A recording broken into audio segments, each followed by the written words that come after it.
Damputin nyo sa lupang nasa inyong harapan ng aking bolik. Pero, para ipaalam ko lamang sa inyo, hindi pa kayo ganap na panalo. Ang nooy aburitong pagkakasabi ni Mang Gaudoso kay Itay Miguel. Matapos niyang padabog, naibagsak sa lupang nasa kanilang harapan o nasa harapan nila Itay Miguel, ang nooy patay na't wala ng taring bolik ni Mang Gaudoso. Teka lamang, ano bang ibig niyong sabihin, Gaudoso? Ang nagtatakang tanong ni Itay Miguel. Baka nakakalimutan niyong meron pa kaming isang panabong. Ang panabong na mayahin itong aking pinsang magtatarin na si Jorlito. At ikaw, Miguel, putalita ka rito ka naman sa baryong ito, hindi ba? Oo, Gaudoso. Bakit?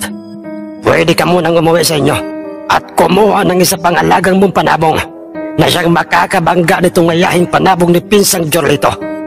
At sana'y wag na wag mo kaming hihindihan. Igalang nyo ang aming kahilingan bilang mga dayo sa baryong ito.